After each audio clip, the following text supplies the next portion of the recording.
Clara Whitlock drove to the auction with shaking hands and a cashier's check she couldn't afford to cash. She hadn't slept in 4 nights, not since she'd found the tiny hoofprints near the creek and the silence where her youngest donkey used to be. People in Cedar Valley were calling it bad luck. Clara knew better, and she knew exactly what she needed to stop it.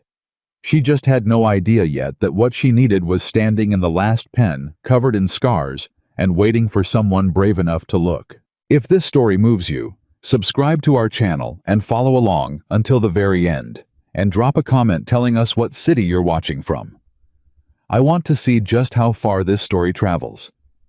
The night before the auction, Clara Whitlock sat at her kitchen table with her grandfather's journal open in front of her, and a cup of coffee gone cold at her elbow. She hadn't meant to read the whole thing. She'd pulled it down from the shelf above the fireplace because she couldn't sleep, and because she was running out of ideas, and because sometimes, when the living world offers you nothing, you turn to the dead for counsel. Her grandfather Earl Whitlock had worked this land for 41 years before his hands gave out and his heart followed close behind. He hadn't been a man of many words in life, but he had written things down. Careful, deliberate things. Observations the way a man watches a river, not looking for anything in particular, just watching until the water tells you what it knows. She found the passage near the back in handwriting that had grown smaller and more careful with age, the way old men write when they understand that paper is not infinite, and neither are they. Predators don't cross open ground if they can help it. They follow the land's own pathways, the creek beds, the gullies, the places where the grass grows tall, and the dark pools deep. You can build a fence across a field and feel very proud of yourself, and a coyote will walk right around it through the drainage ditch you didn't think about. You cannot remove every danger from a piece of land, but you can place something between the danger and what you love. Something that knows what danger smells like before it arrives. Clara read that last sentence 3 times. Then she closed the journal, went to bed, and stared at the ceiling for 2 more hours before the alarm pulled her out of something that had not quite managed to become sleep. She drove to the auction in the gray half-light before dawn with the cashier's check in the front pocket of her denim jacket and a thermos of coffee on the seat beside her. The check represented most of what she had left in the operating account after the feed bills and the veterinary visits and the property tax that had come due in March, with the particular cruelty that tax bills always seem to arrange for themselves. She had told herself on the drive over that she was being practical, rational, that she had studied the problem, identified a solution, and was now acting on the evidence. She had not told herself what she would do if she was wrong. The Cedar Valley Livestock Auction was held every other Saturday in a facility on the south edge of town that smelled of sawdust and animal, and decades of transactions, some satisfied and some regretted. By the time Clara arrived, the parking lot was already half full. Ranch trucks with stock trailers. Men in good hats moving with the particular unhurried confidence of people who know exactly what they're looking for and exactly how much they're willing to pay for it. Clara was not that kind of buyer today.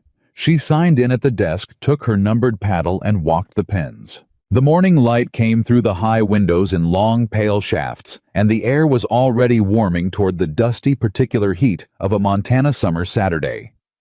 She walked past pens of young cattle, healthy and bright-eyed, already drawing clusters of buyers who leaned on the rails and spoke to each other in the low murmuring shorthand of men who have bought and sold animals all their lives. She walked past the sheep, past the working dogs in their separate kennel area, past a pen of draft crosses that made several buyers stop and run their eyes along the animals' backs, with the kind of slow appreciation people reserve for things they intend to acquire.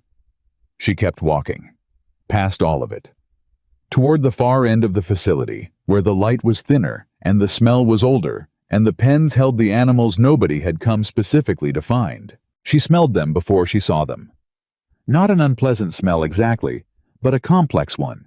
Old sweat and old work, and the particular mineral edge that comes off an animal that has been on the road and in holding pens for more than a day, that has not been eating properly, that has been stressed in the quiet, bone-deep way that some animals carry stress without showing it loudly. She turned a corner past a metal gate and stopped. There were 17 of them. She stood very still and looked at them for a long moment before she allowed herself to form any thoughts at all. That was something else her grandfather had taught her in those patient ways that are not lessons so much as habits a child absorbs by watching you look first, and you look completely, before you start deciding what you see. They were old horses. That much was obvious, and she did not flinch from it. Their faces carried the length and the particular weathered quality that comes with years, the way some people's faces do not. Unbeautiful, but marked. Their coats were rough in places, winter hair still not fully shed in the way of horses whose nutrition had not been quite right for some time. They stood in the rough democracy of shared exhaustion, some close together, some at the edges. And they were scarred. She made herself look at the scars. A torn ear on a bay mare in the middle of the group. Rope burns healed pale and hairless around the neck of a dark brown gelding near the back. A long ridge running diagonally across the left shoulder of a black horse, with a white blaze. The kind of scar that comes from a wire fence encountered at speed, or a collision with something solid and unforgiving. Old harness scars on several of them, where equipment had not been fitted properly, or had been fitted properly, and worn for too many hours, across too many years. Evidence of lives, evidence of work. Evidence of what it costs an animal to spend its years in service to human purposes, not always in the hands of people who understood what they had. She walked the rail slowly, and as she walked, she watched. Most of them shifted when she moved, not in the explosive, startled way of animals that have been badly handled, but in the alert, considering way of animals that have learned to monitor their environment and respond appropriately. They watched her back. They measured her. A gray horse with a pronounced white scar running diagonally across his face, not disfiguring. Just definitive, the way a scar becomes part of a face's story, stood slightly apart from the others, and tracked her movement with an attention that was different from the rest. More deliberate. More thorough. She stopped in front of him. He didn't move toward her. He didn't retreat. He simply stood and looked at her with dark eyes that held the particular quality she had no better word for than intelligence, though she knew that word was contested when applied to animals, and she didn't much care. He looked at her the way she sometimes looked at a problem with patience and with the evident willingness to wait until he understood what he was dealing with. "Hello," she said quietly. His ears moved, both of them in that precise swiveling way a horse's ears move when sound has meaning. He had been hearing human voices all morning. Hers had made him adjust. She stayed there for a moment. Then she kept walking. She watched a man she didn't recognize walk too quickly past the pen, and saw the ripple that moved through the group, a collective raising of attention, a wave of alertness that began with the gray horse and spread to the others in a sequence so fluid it looked almost choreographed. The gray horse reached the fence line first. The others positioned behind and beside him. Not crowding. Arranged. She saw a ranch dog run loose near the back of the facility chasing something or chasing nothing in the way of dogs, and she watched what the 17 horses did. They moved without panic. They moved together. A shape that organized itself around the gray horse at the front and the two largest horses on the flanks, and that left the smallest and the most fragile positioned deepest within the arrangement. Protected. She thought about what she had read in her grandfather's journal the night before. Something that knows what danger smells like before it arrives. She thought about 7 donkey foals gone in 30 days, and no camera system catching how, and no fence explaining why, and her best mare pacing the fence line for a week after the last disappearance in a grief so embodied and so constant that Clara had finally had to move her, because watching it was becoming unbearable. She thought about Graham Whitmore, who had spent $11,000 on a security system in April and lost 2 foals in May, and who had stood at the feed store in his good boots and his better hat and explained to anyone who would listen that the answer was stronger infrastructure and more monitoring, and that some people just didn't have the resources to protect their animals properly. The implication had been clear, and he had not been subtle about it. She thought about her grandfather's 41 years on this land and the journal he had kept, and the particular sentence about placing something between the danger and what you love. She went and found the auction manager, a woman named Deborah, who had worked the facility for 20 years, and who had the brisk, pragmatic warmth of someone accustomed to transactions that involved both money and living creatures. "The horses in the back pen," Clara said. "All 17. Deborah looked at her clipboard. Those are up as a lot. Reserve's low owner just wants them gone before the weekend. They've been through 2 auctions already. What's the reserve? Deborah told her. Clara did the arithmetic against the cashier's check in her pocket. It was possible. Barely possible with nothing left over, but possible. Is there likely to be much competition? Deborah gave her a look that was not unkind. On those horses, in this market. She shook her head slightly. Clara, most people walked past that pen without slowing down. Clara nodded. All right.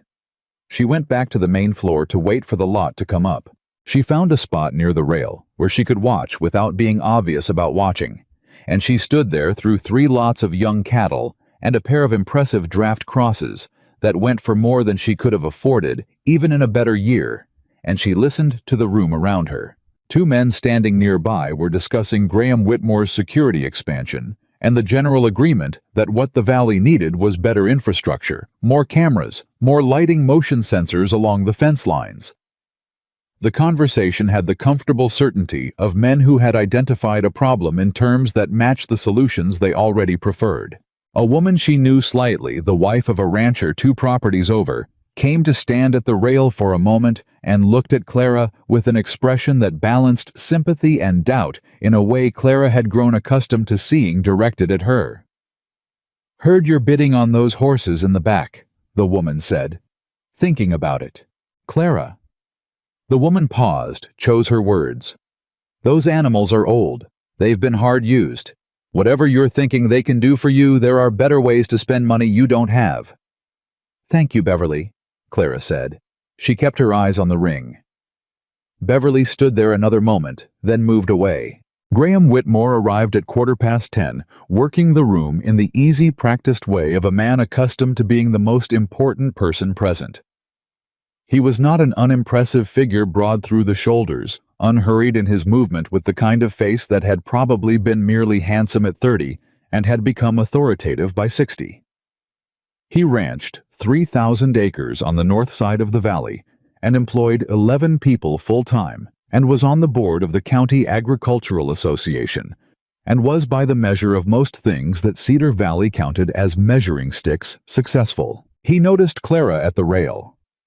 He came over because Graham Whitmore was the kind of man who noticed things and then addressed them directly, and because he had opinions about what Clara should do with her money and had never been shy about sharing them. Clara. He nodded. The nod of a man who is being civil because civility costs him nothing. Graham. Heard you're interested in those horses in the back. He said it without particular inflection, which somehow made it worse. I'm considering them. He was quiet for a moment in a way that communicated volumes. That's a lot of feed bill, he said finally, for animals that age in that condition. I've thought about that. What are you expecting to do with them?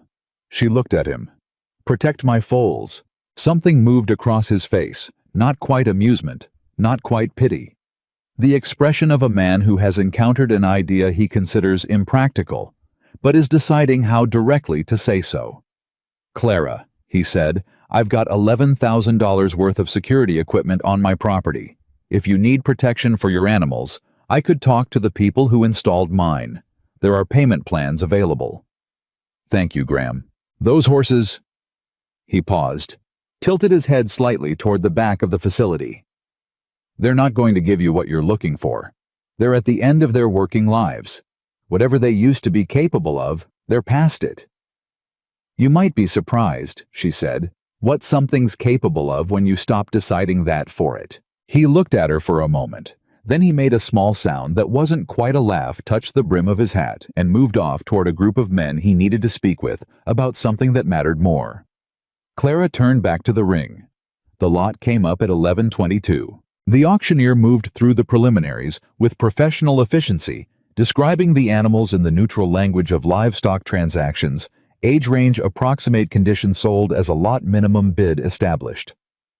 Around the room, conversations continued at low volume. Nobody repositioned themselves for a better view. Nobody picked up their paddle. Clara raised hers. The auctioneer's voice moved through the increment sequence with the reflexive automation of long practice. Nobody countered. He looked around the room with the practiced sweep of someone checking for raised paddles or hand signals. Nothing. He brought the gavel down. Clara let out a breath she hadn't entirely known she was holding. She was standing at the cashier's window writing the check when she heard Graham Whitmore's voice somewhere behind her directed at someone she couldn't see. She bought all 17 of them. A pause. The sound of the other person processing this. What's she planning to do with them? Graham's voice again, and this time the tone was the one he used when something confirmed a position he already held. God only knows. Some idea about protection. I tried to explain the situation to her.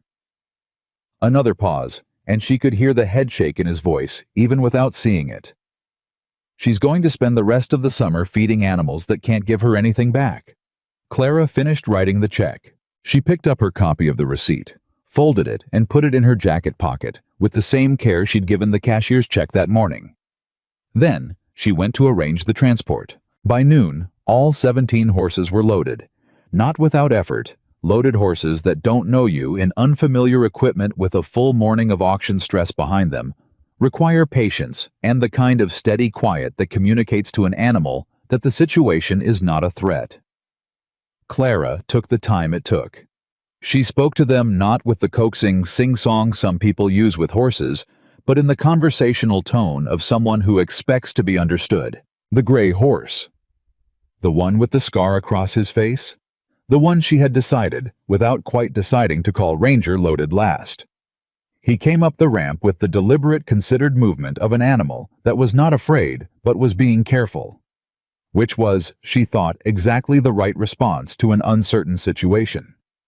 She latched the trailer gate and stood there for a moment with her hands on the warm metal. From inside the trailer, she could hear the sounds of 17 horses settling the shift of weight, the movement of heads, the particular quiet that falls over animals when they've assessed the immediate situation and found it acceptable. She thought about 7 donkey foals gone in 30 days. She thought about creek beds and gullies and the pathways that darkness follows across a piece of land. She thought about her grandfather writing in his small, careful handwriting, by whatever light he had available, trying to put down what he'd learned before it was lost. You can place something between the danger and what you love. Something that knows what danger smells like before it arrives. She got in the truck. She pulled out of the auction lot onto the county road that led back to Willow Creek Ranch, and she drove north through the valley with the trailer rocking gently behind her and the morning opening up into the full brightness of a Montana summer day. Behind her in the trailer, 17 scarred horses were going home. The whole county thought she had made a mistake. She thought about Ranger's eyes in that far pen, the way they had tracked her patient and complete and waiting. The way the group had moved when the dog ran loose. The arrangement they had taken. The shape of it. She pressed a little harder on the accelerator. She had 10 days to understand what she had brought home. She intended to use every one of them. Back in Cedar Valley, before she'd even cleared the auction lot, the story was already moving through the networks of small-town conversation with the particular speed that news travels when it confirms something people already believed. By that evening, her name would come up at dinner tables across the county, attached to head shaking and the familiar variations on, she means well, and she'll learn, and it's a shame what financial pressure does to a person's judgment. Graham Whitmore eating dinner on his North Valley property with its $11,000 of security infrastructure and its motion sensor lighting and its network cameras covering every approach, would mention to his wife that Clara Whitlock had bought 17 broken-down horses at the auction, and that he hoped she knew what she was getting into. His wife would ask what Clara intended to do with them. Graham would say he wasn't entirely sure. And at Willow Creek Ranch, in the last light of that same evening, Clara Whitlock sat on the top rail of the fence at the edge of the field, where 17 horses were learning the dimensions of a new place, and watched Ranger move. He was not the largest. He was not the youngest. The scar on his face caught the low amber light and made it his own, a signature rather than a wound. He walked the perimeter of the field with a methodical, unhurried thoroughness, and where he stopped completely. Ears up, head still, eyes working the middle distance with that quality she had first noticed in the auction pen. Not fearful, not restless, watching. She pulled her grandfather's journal from her jacket pocket and opened it to the page she'd read the night before. She read it again in the fading light. Something that knows what danger smells like before it arrives. Below her on the fence rail, one of the other horses came close and stood there, and she reached down without thinking and put her hand against the warm, solid reality of the animal's neck. She didn't know yet exactly what the next weeks would bring. She didn't know yet what would happen when the creek beds darkened and the night came down and something moved along the hidden pathways toward what she loved. What she knew was what she had seen, and what she had seen at the end of a long pen in a facility where nobody was paying attention was 17 animals that everyone had already decided were finished. She was not yet finished deciding what they were. The journal page turned in the evening air, and she let it and the ranch settled around her into the particular quiet of a summer night in Montana. And somewhere out at the edge of the field, Ranger stopped walking and turned his face toward the dark line of the trees where the creek ran, and stood very still and listened. Ranger had not slept. Clara knew this because she had not slept either, and every time she'd come to the window in those early dark hours at midnight at 4:15, when the sky was still fully black and the stars still sharp, she had seen him at the field's edge, facing the tree line where the creek ran invisible in the dark, standing in that particular stillness that was not rest but readiness. By the time the sun came up on the first full morning at Willow Creek Ranch, she had already made her first observation in the spiral notebook she'd started keeping. Ranger does not sleep at the fence line. He watches it. She wrote that down, then sat with it for a moment, then wrote underneath it, "The others sleep." He doesn't let himself. She thought about what that meant for an animal. The cost of it. The choice of it, if it could be called a choice, which she believed it could. She poured her coffee and went outside. The 10 days she had given herself were not idle days. Clara Whitlock had not survived 3 years of running a ranch alone by being a woman who stood back and waited for information to come to her. She had learned through hard necessity and 1 or 2 expensive mistakes in the early years that the work of understanding was as active as any other kind of work. You moved through the thing you were trying to know. You put yourself in proximity to it. You paid the kind of attention that cost you something, because free attention is usually worth exactly what you paid for it. She watched the horses for hours at a time across those 10 days, and she wrote down what she saw, and the picture that assembled itself in her notebook was not what she had expected, which meant it was probably true. She had expected to find a simple hierarchy, a dominant animal, a clear pecking order, the kind of social structure that a person with even modest experience around horses can read in about 20 minutes. What she found instead was something more complicated and more interesting. And on the 3rd day, she sat on the fence and read her notes back to herself and thought, this is not a herd. This is a system. Ranger was not the largest horse in the group. That distinction belonged to a dark bay gelding she had started calling Chester, who outweighed Ranger by at least 200 pounds, and who could, if he chose to, simply walk through most disagreements by virtue of existing more substantially than everyone else. But Chester did not lead. Chester ate and moved and sorted out his place in the feeding arrangement with calm efficiency, and otherwise seemed to take his direction from Ranger, the way a good sergeant takes direction from a capable officer, not because he couldn't think for himself, but because he'd assessed the situation and determined that the thinking had already been handled. What Ranger did, she wrote on day 4, was process the environment continuously. He ate with one ear turned outward. He rested briefly and always on his feet, with his head in a position that gave him the widest possible field of view. When something changed in the surrounding area, a bird, lifting suddenly from the far tree line a vehicle on the distant county road, a shift in the wind, he registered it before any of the others, and his registration was precise. Not alarm, not panic. The careful noting of a variable, and the others watched him. Not constantly, not obviously, but in the peripheral habitual way of animals, who have learned that a particular member of the group has better information than they do. When Ranger's attention sharpened, theirs sharpened. When he relaxed, they relaxed. He was, Clara wrote on day 5, and then underlined twice, a relay station. He received the environment and transmitted it to the group, and the group responded to his assessment rather than to the raw data itself. She wrote, "This is why they survived whatever they survived. Not because any one of them was exceptional, because they learned to function as a single sensing organism." On day 6, Beverly Harmon came by. Beverly was the wife of a rancher named Dale Harmon, who ran a modest operation 2 properties east, and she was a woman whose fundamental decency was sometimes at war with her fundamental conventionality, and the conventionality usually showed up first, though the decency always arrived eventually.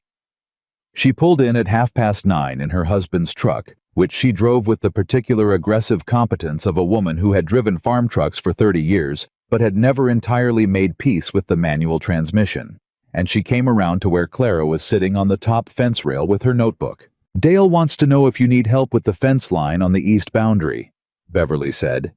"He's been meaning to ask." "Tell Dale I appreciate that," Clara said. "The east line is solid. It's the creekside I'm thinking about." Beverly looked at the horses. She was quiet for a moment in the way of someone conducting an internal argument. "They're settling in all right," she said finally. It wasn't quite a compliment, and wasn't quite not one. "Better than I expected," Clara said honestly. Beverly nodded. Another pause. "Clara, I have to ask you something, and I hope you won't take it wrong." "Ask." "What exactly are you planning to do with them? Because people are talking, and I'd rather hear it from you than—" She stopped herself, which was Beverly's version of tact. "Dale said it seemed like you had a reason." "I do have a reason." "Because Graham Whitmore told half the county that you spent your operating budget on animals that can't work." Clara looked at her. "Graham's not wrong that they can't do the kind of work they've done before. Their bodies aren't built for that anymore." She turned back to the field where Ranger was tracking a hawk that had appeared over the tree line. "But I'm not asking them to do that kind of work." "Then what are you asking them to do?" "Watch," Clara said. "Listen. Know when something's wrong before I do." She paused. "They've been doing it their whole lives, Beverly.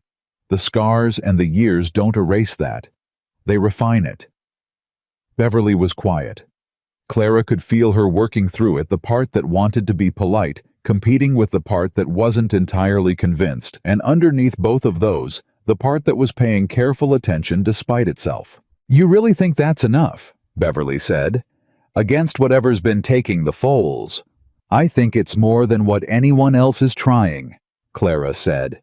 "And I think it's what the land is asking for, which is a thing my grandfather would have understood even if not many people do anymore." Beverly left without quite committing to a position which was about what Clara had expected. She watched the truck back out of the drive and turn onto the county road, and then she went back to her notebook. On day 7, she started moving them. Not dramatically, not all at once. She started by shifting Ranger and the 4 horses she had identified as the most environmentally alert. She was calling them in her notes the watch to the sector of pasture that ran closest to the creek tree line. She did it gradually, over 2 days, moving their water and their evening grain in the direction she wanted them to go, letting them make the migration feel like their own idea, which was the only method she had ever found that produced reliable results with intelligent animals. On day 8, she placed the 3 calmest mares. Older, steady, unbothered by most things in the area, where the donkey mares kept their foals through the night. Not crowding them, simply present. She watched to see if the donkeys accepted this, and they did, which told her something about how thoroughly the herd's energy had already communicated itself to the other animals on the property. On day 9, she sat down with her notebook and her grandfather's journal and mapped out what she had. She had a property that ran roughly half a mile along a creek, with the creek providing the natural approach corridor that her grandfather had written about the hidden road the darkness traveled. She had 17 horses sorted now by function rather than by accident. She had Ranger and the watch at the creek boundary. She had Chester and the larger horses at the 2 corners of the main pasture where the fence angles created blind spots. She had the calm mares near the foals. She had 3 younger horses still old by most definitions, but relatively younger in this group, positioned at the high point of the property where you could see in most directions if you knew what you were looking for. It was not a fence. It was not a camera system. It was not $11,000 of motion-sensing infrastructure. It was a living web of attention built out of animals who had spent their entire lives learning to survive spread across the geography of her property in a way that left very little that was not being watched. She wrote on the last line of Day 9's notes, "Tomorrow night is the test. I don't know if I'm right, but I know I'm trying the right thing." On Day 10, Graham Whitmore came. He didn't come to the house. He drove past on the county road and slowed down in front of the property in a way that was just barely on the correct side of not stopping. And she saw him looking from the cab of his truck at the placement of the horses along the creek fence line, and she could not read his expression from the distance, but she knew the quality of attention he was giving it, which was the attention of a man reassessing something he had already decided. He didn't stop. He drove on. That evening she was at the creek fence when her neighbor's boy, a kid named Tyler Harmon, who was 15 and doing his summer chores with the resigned efficiency of someone counting the days until September, came riding over on his bicycle with a folded piece of paper. "Dad asked me to bring this over," he said, handing it to her. She unfolded it. Dale Harmon's handwriting practical and unadorned. "Lost another one last night. Northwest corner by the feed barn. No sign of how. Thought you should know." Clara held the paper and looked at it for a long moment. "How's your dad doing?" she asked Tyler. "Mad," Tyler said. "And sad. The one that got taken was the first one born this year. Mom cried." Clara folded the paper carefully and put it in her pocket. "Tell your dad I'm sorry," she said, "and tell him I'll come by in the morning." She looked at the boy. "Tyler, did your dad put anything new in place after the last disappearance? Any cameras? Any lights?" "He borrowed one of Mr. Whitmore's extra cameras," Tyler said. "Set it up facing the northwest corner." He paused. "It didn't catch anything. Dad says whatever it is, it knows where the cameras are." Clara thought about that. She thought about creek beds and gullies and the pathways that darkness uses, and she thought about how a camera faces one direction and has one field of view and cannot change its mind in real time when the threat comes from an angle that wasn't anticipated. "Thank you for bringing this over," she said. Tyler nodded and got back on his bike and rode toward home in the long summer evening light, and Clara stood at the fence for a long time after he'd gone. Ranger was 12 feet away. He was facing the tree line. His ears were moving in the small continuous adjustments of an animal, processing an auditory environment in real time, sorting signal from noise, noting the deviations. She thought whatever took the Harmon foal last night came through a place that had no ranger. She thought, "I do not know if what I've built here is enough." She thought, "I'm going to find out." She went inside and set her alarm for 2:30 in the morning, which was not because she expected anything at 2:30 specifically, but because she needed to be awake and outside before the deepest hours of the night, when whatever moved along those creek beds seemed to prefer to move. She ate dinner without tasting it. She read 3 pages of a novel and retained nothing. She lay down at 9:30 with the alarm set and her boots beside the bed and her jacket on the chair, and she looked at the ceiling of the bedroom where she had slept most of her adult life and thought about her grandfather and what he had known about this land, and about the animals she had brought home, and about the 7 foals gone in 30 days, and about Dale Harmon's boy on his bicycle with a folded note in his hand. She thought something is out there and it has been winning, and I have spent everything I had left to change that. She thought I better be right.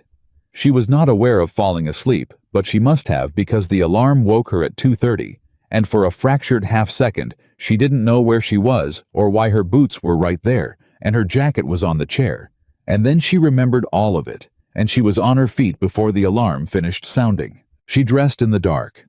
She did not turn on any lights. She went out the side door into the cool and the dark and the smell of summer grass and creek water, and the particular density that Montana air takes on in the small hours when the land seems to breathe differently. She stood for a moment in the dark, letting her eyes adjust and listening. The property was quiet, not the false quiet of something waiting.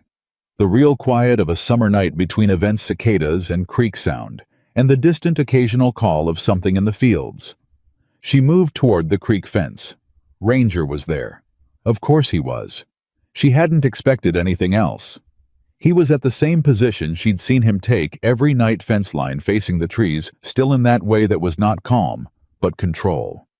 She climbed the fence and sat on the top rail and watched with him. An hour passed. She heard the creek. She heard the wind in the cottonwood trees. She heard at some point around 3:15 one of the donkey mares make a low sound from the far side of the main pasture, the kind of sound a mother makes to a foal when she's checking, not alarmed, but attentive. She heard Chester shift his weight somewhere behind her, a large sound in the stillness. She heard the first call from Ranger at 3:22. It was not loud. It was not the dramatic trumpet call that shows up in movies when a horse is announcing danger. It was a shorter sound, sharper, and the sharpness of it cut through the nighttime silence in a way that was absolutely unambiguous. Not, "I am afraid." Not, "I am uncertain." Something is wrong, and everyone needs to know right now. Clara was off the fence and moving before she was aware of having made the decision to move. Behind her, she heard the horses reposition, not the sound of panic, not hooves pounding in flight, but the purposeful, rapid movement of animals going where they had collectively determined they needed to be. She heard Chester reach the near fence in 3 strides. She heard the watch horses converge on Ranger's position. She got her flashlight up and angled it toward the tree line. She saw the eyes first, 2 sets, close to the ground. The particular greenish-yellow retro reflection of coyote eyes in a beam of light maybe 40 feet into the trees. She held the light steady and looked and counted and found a 3rd set. 3. At minimum 3. They had come up the creek bed the way she had known something was coming up the creek bed for a month. They had come up it silently and with purpose, and they had come to a distance from the foals that was well within the range of what they could close quickly and what a camera facing the wrong direction would not catch until it was done. They stopped at the tree line, because 17 scarred horses were standing at the fence, not inside it, at it, as close to the line between the trees and the pasture as the physical fence allowed them to be. Ranger in front, Chester at the shoulder, the watch horses arrayed in a line that communicated with total clarity that there was nothing beyond this point that was going undefended. The coyotes didn't move. The horses didn't move. Clara kept the flashlight aimed and did not breathe. Then one of the coyotes tested it a single step forward, low, the testing step of a predator calculating odds, and the sound that came from Ranger was something Clara had never heard from a horse before. Not a scream, not exactly, but something in that register, something that carried in it the entire weight of an animal that had spent years learning what it meant to be the thing that stands between danger and what it protects. Chester stepped into the fence. The wire vibrated. The coyote stepped back. For 3 full minutes nothing moved. The flashlight beam held. The horses held. The coyotes held. And then one by one the eyes in the tree line disappeared. Not fleeing, retreating, choosing a different calculation. Clara stood there in the dark and the summer night air and listened to the sound of the creek running under the trees, and she felt her hands shaking, which she had not noticed while they were holding the flashlight, and she realized she had been holding her breath for most of those 3 minutes. Behind her from the far pasture, a donkey foal made a small sleepy sound. Alive. There. Exactly where she had left it. She lowered the flashlight and turned and looked at Ranger. He was watching the tree line. His breathing was still elevated. She could see it in the movement of his ribs in the darkness. But he was not distressed. He was not finished. He was still there. Still at the line. Still watching. Because the thing that had tested the edge and retreated might not be the only thing, and he knew that with a certainty that she was only arriving at now. She climbed back onto the fence and sat there with him. She thought $11,000 of cameras didn't stop this. She thought Dale Harmon's borrowed camera didn't stop this. She thought about the 7 foals taken in 30 days across 5 different properties, and all the infrastructure, and all the lighting, and all the motion sensors that had not once been in the right place at the right time, with the right quality of attention. She thought about 17 horses that everyone at that auction had decided were finished. She sat on the fence at 3:47 in the morning, and watched Ranger watch the tree line, and for the first time in a month, nothing disappeared. It would be morning before she could be certain. She would have to walk the creek bank in daylight and find the tracks and count them and know for sure. But she was certain already, with the particular certainty that lives below thought and knowledge, in a place the body knows first. She sat with Ranger until the sky began to lighten in the east, that first barely there shift from black to charcoal that precedes the pre-dawn gray. And when it came, she put her hand on his neck, on the rough coat and the old scar and the solid living reality of him. And she said quietly into the ear that swiveled toward her, "You did it." He exhaled. A long, slow breath, the kind that carries a weight in it. She thought about Graham Whitmore asleep in his house 3 miles north with his cameras and his motion sensors and his certainty about what protection was supposed to look like. She thought about what morning was going to bring.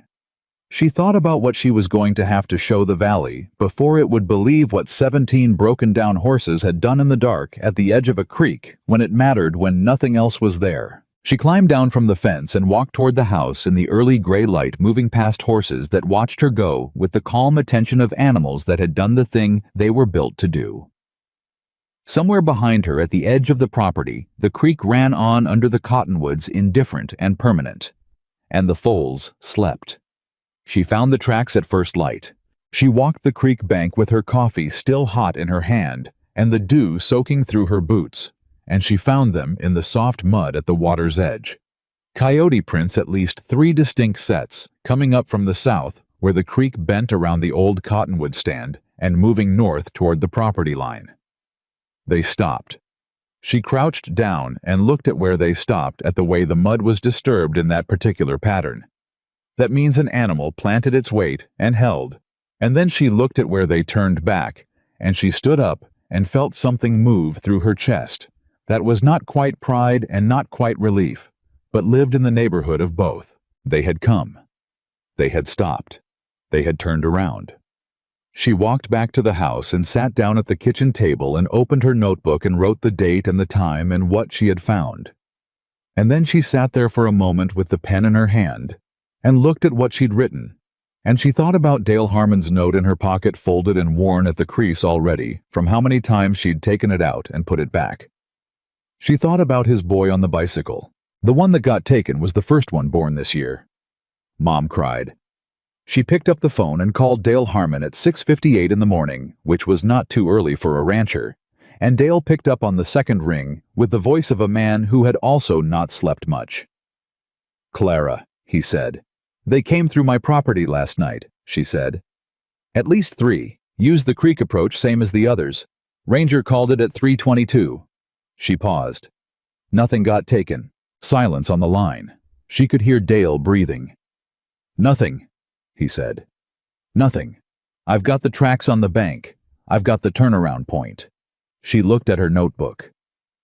"Dale, they came within 40 feet of the foal pasture. The horses had already repositioned before I got outside. The coyotes held at the tree line for about 3 minutes and then retreated." Another silence, longer this time. "Clara." His voice had changed, something in it that she recognized as the specific emotion of a person who has been holding a door shut against something difficult for a long time and has just felt the pressure ease. "I lost that foal at 2 in the morning. Whatever came through our place, it would have been heading north after, toward your property." "I know," she said. "Same pack, same route. They moved from your property to mine and found something different waiting." She heard him exhale. "What do you need from me?" She hadn't expected the question quite so directly or quite so quickly, and for a moment she didn't have an answer ready. Then she did. "Come see," she said. "Bring Beverly. Come see what I've got set up, and then let's talk about whether there's a way to extend it." He came at 9 o'clock with Beverly, and without the residual polite skepticism Beverly had carried the last time she'd visited.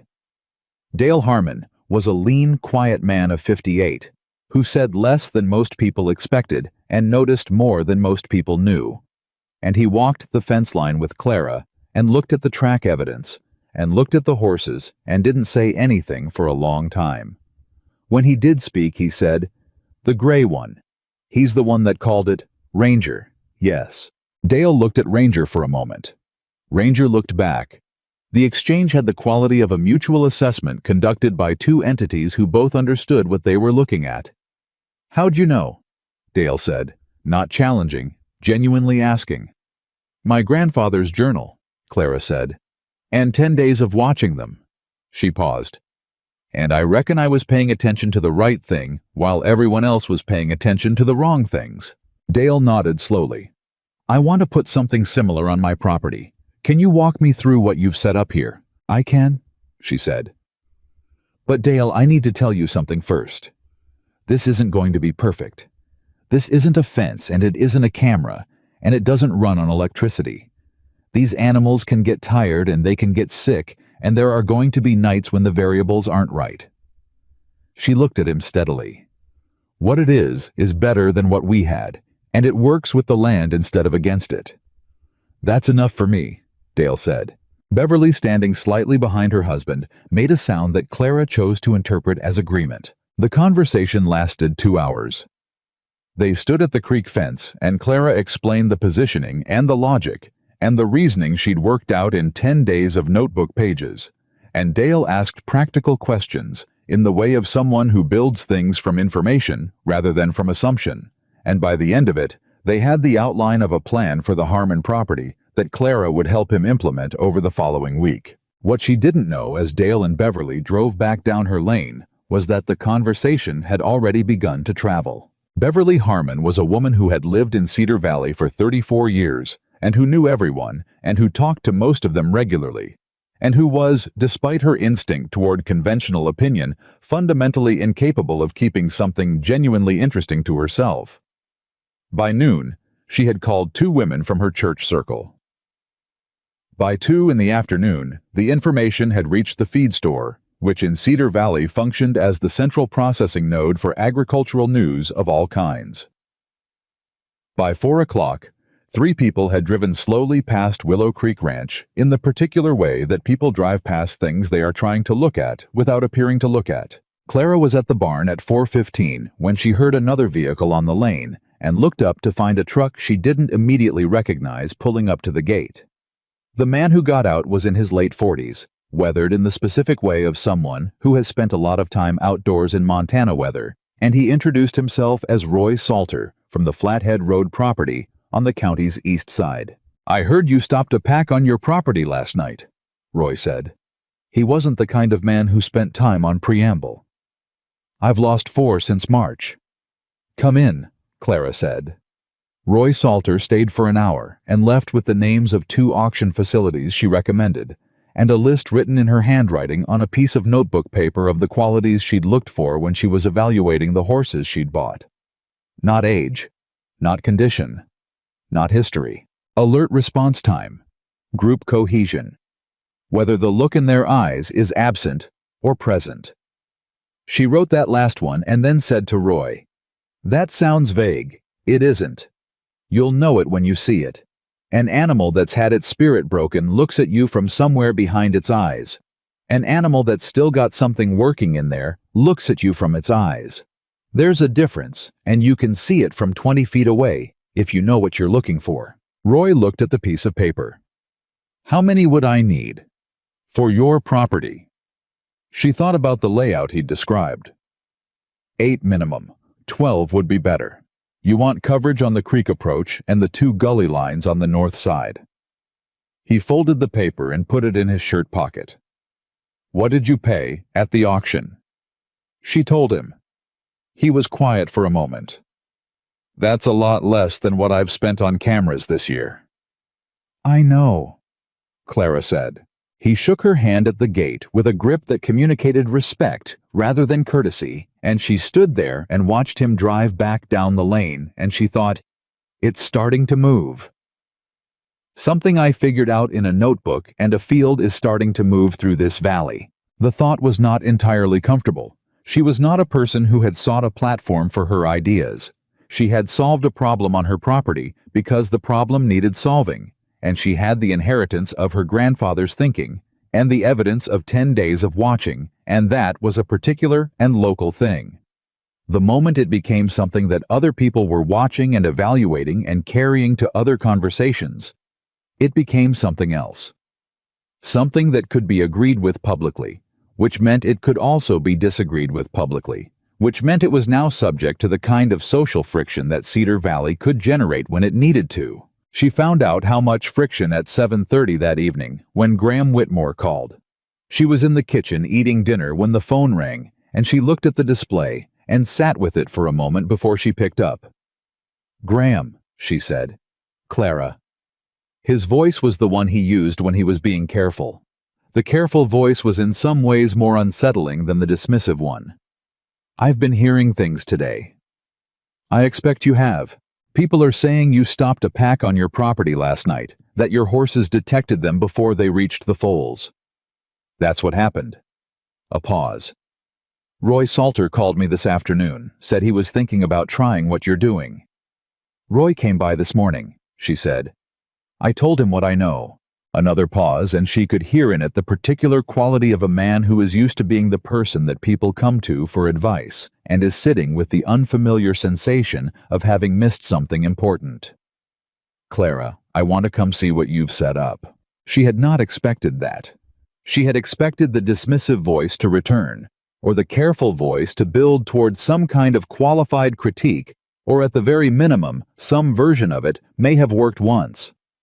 She had not expected "I want to come see." "Come tomorrow morning," she said. 8 o'clock. "I'll be there." She hung up and sat with the phone on the table in front of her and thought about what that meant. Graham Whitmore coming to Willow Creek Ranch to look at 17 scarred horses that he had publicly at the auction and at the feed store and in other ranchers' kitchens, called a waste of money and a sign of poor judgment. She thought about what it cost a man like Graham Whitmore to make that call. She thought it probably cost him more than he'd let it show. She went to bed at 9 and slept 4 hours, and woke at 1:30 with the immediate alertness of someone who has trained themselves to come back to consciousness quickly, and she got up and went to the window and looked out at the field.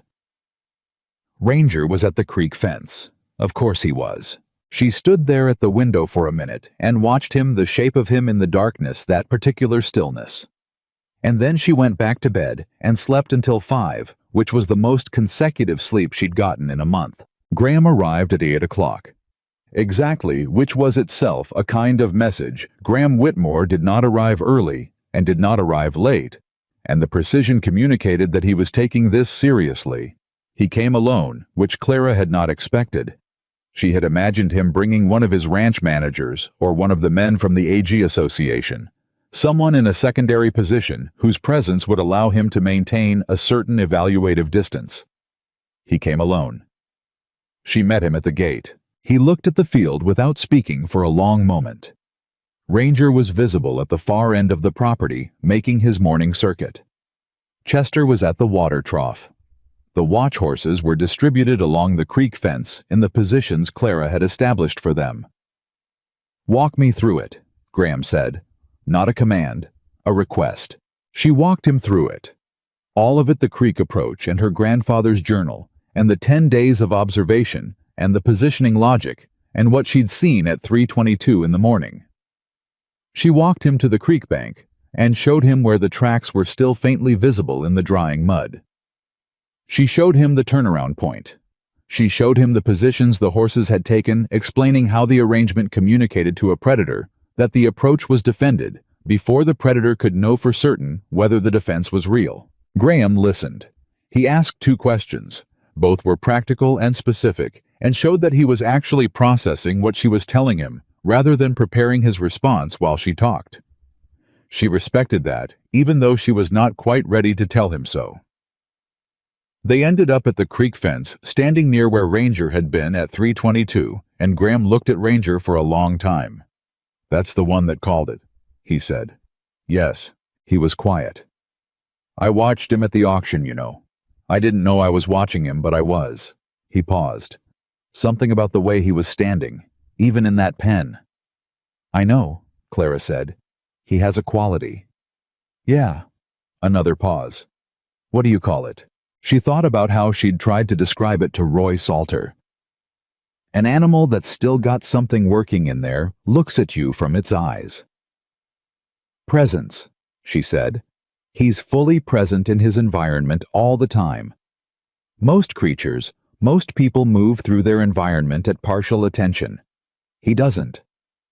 She paused. And the others follow his attention.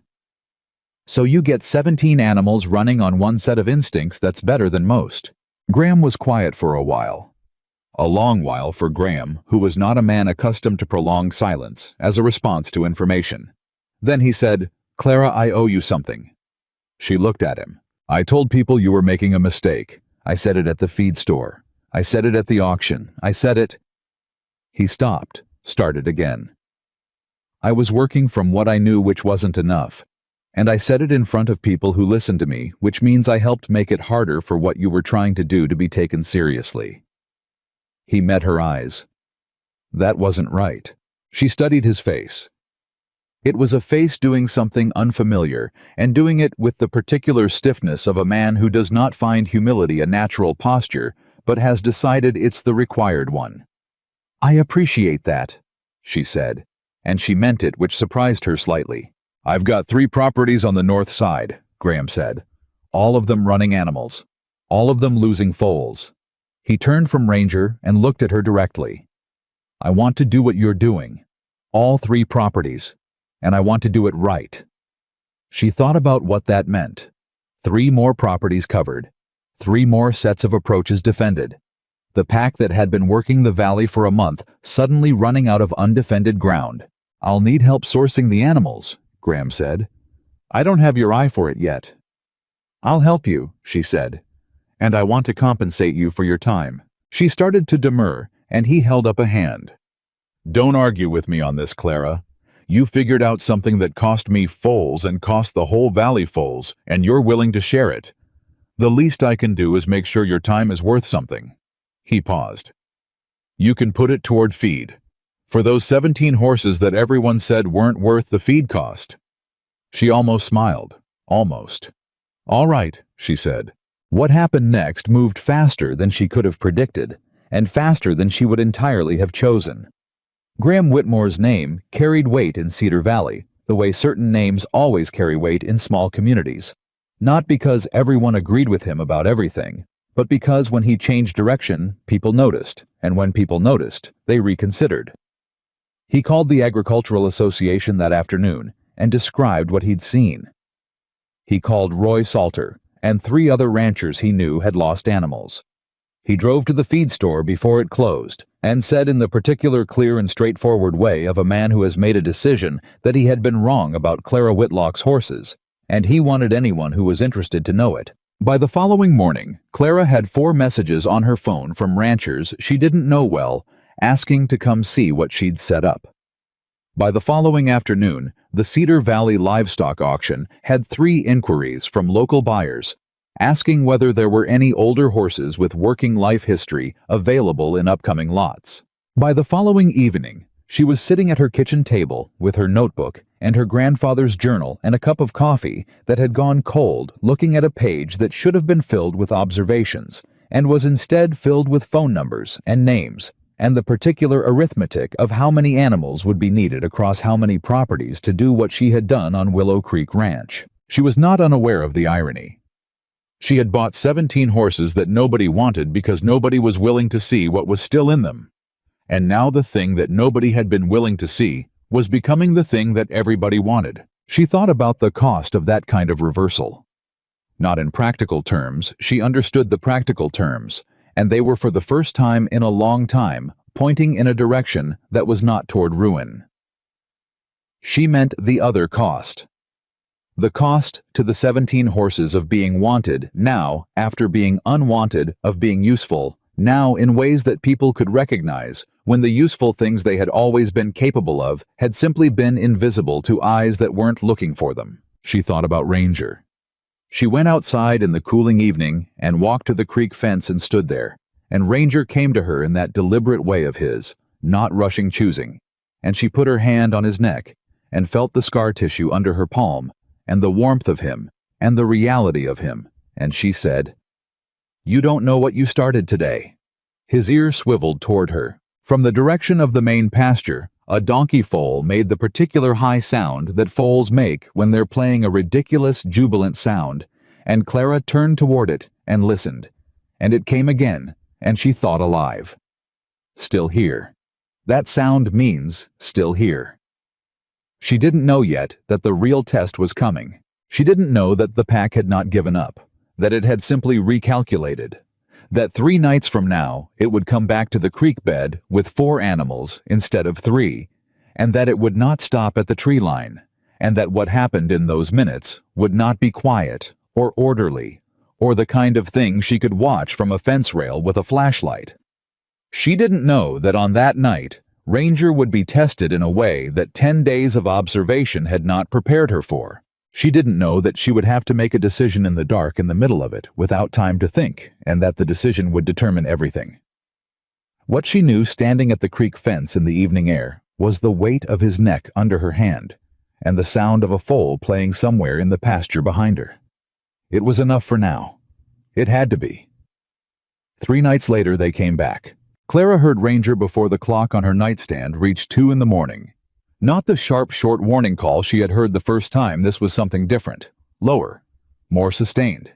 The kind of sound that carries in it not just alarm but something closer to urgency, and she was out of bed and into her boots before the second call finished. She grabbed her jacket and the heavy flashlight from beside the door, and she was through the side entrance and into the dark before she had fully processed that she had not grabbed her phone, and she made the decision in the same half-second that it was too late to go back for it. The air hit her the way Montana air hits in the deep hours of August cold at the edges, despite the day's heat carrying the creek smell and the grass smell and something else tonight. Something the land was putting out that she registered in her body before she understood it in her mind. Ranger called again. She ran. She had not run across this property in years, not in the nighttime dark, and her body remembered the uneven ground near the creek fence in the same instinctual way that her body remembered other things learned through long familiarity. And she cleared the slope near the old fence post without catching her foot, and she got the flashlight up as she came around the curve of the creek fence and pointed it toward the tree line. What she saw stopped her. Not 3 sets of eyes this time. 6. 6 pairs of coyote eyes in the tree line, and they were not holding at the edge the way they had held 3 nights ago. 2 of them were already past the first line of cottonwoods and moving along the fence toward the gap where the old corner post had shifted and left a space that she had been meaning to reinforce and had not yet gotten to. The gap. She had forgotten about the gap. Ranger had not. He was already there, positioned directly at the compromised section of fence, and the sound coming from him now was nothing she had a clean word for. It was the sound of an animal that has made a decision and is communicating that decision to everything in range. Chester was 10 feet to Ranger's left, enormous in the darkness, and the sheer physical mass of him at the fence line was something the approaching coyotes had clearly registered because they had stopped moving along the fence and were now holding their position just outside the beam of Clara's flashlight. But the other 4 were still in the trees. And one of the 4 was working north along the creek bank outside her flashlight's range, moving away from where Ranger was positioned. Moving in the direction of the secondary pasture where 3 donkey foals were sleeping, in the particular deep unconsciousness of young animals that have not yet learned to sleep lightly. Clara saw this in the 2 seconds it took her to read the situation. She made the calculation. The way you make calculations when there is no time to make calculations properly in the body, in the gut, in the place where years of living on this land had built a kind of knowledge that wasn't exactly thought. She turned away from Ranger and ran north. Behind her, she heard Chester slam into the fence with a force that sent a shudder through the wire that she could feel through the ground. She heard the watch horses converging on the gap position. She heard Ranger, and the sound was continuous now. A steady vocalization that was communicating to the entire property simultaneously, to the horses, to the donkeys, to whatever was in the trees, to Clara herself, that this was not a test, and this was not a probe, and this was a real incursion, and everything needed to respond right now.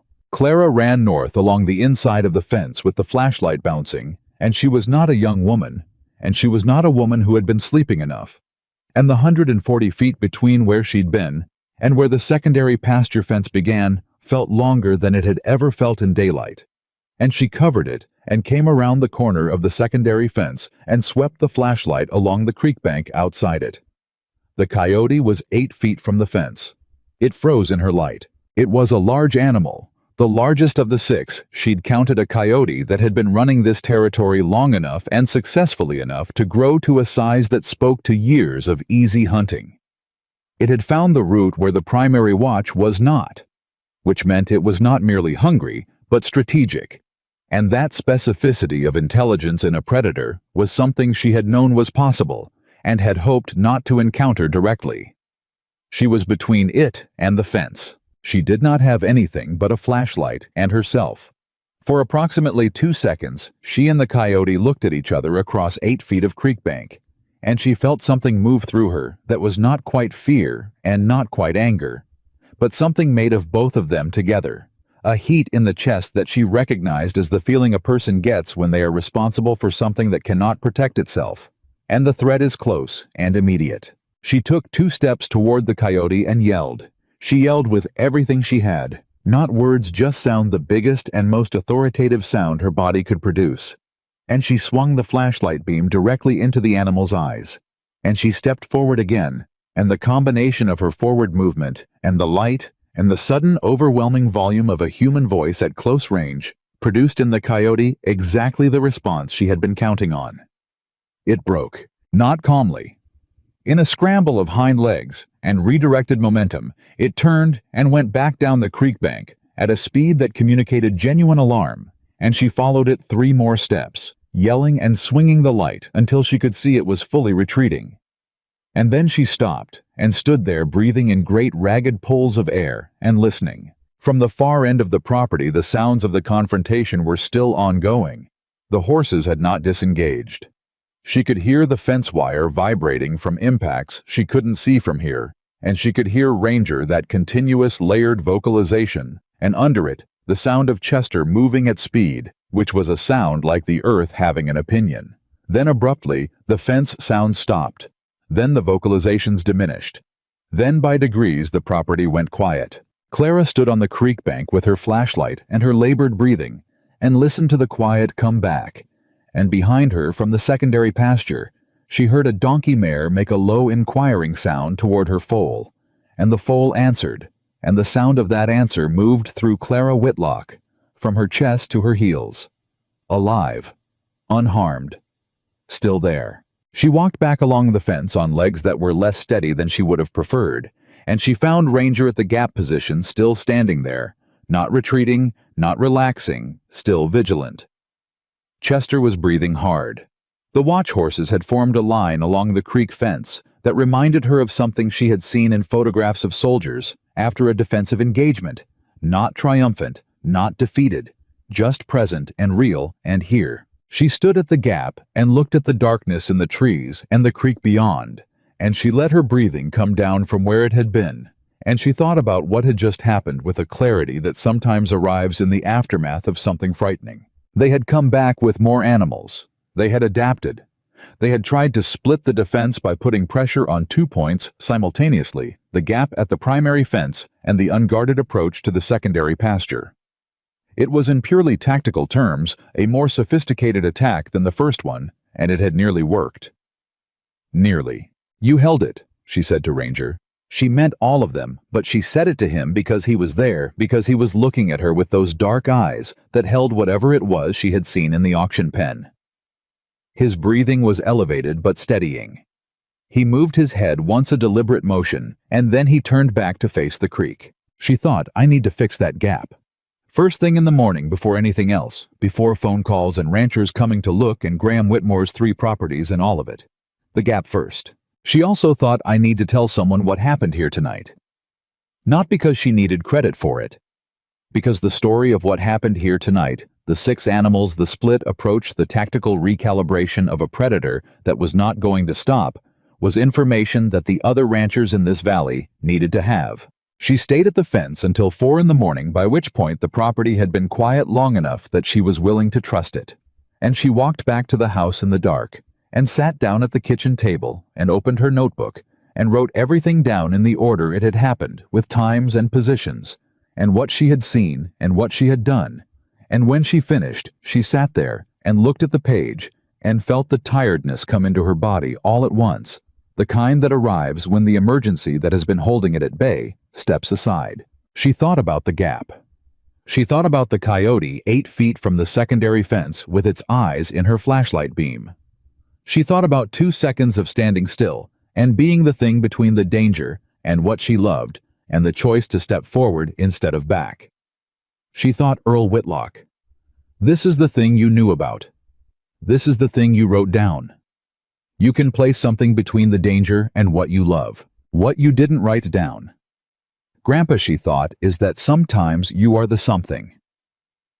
She closed the notebook and put her head down on her arms on the kitchen table, and she was asleep before she'd finished deciding to be. The morning brought Dale Harmon at 7:30, which was not who she had expected and not what she had expected.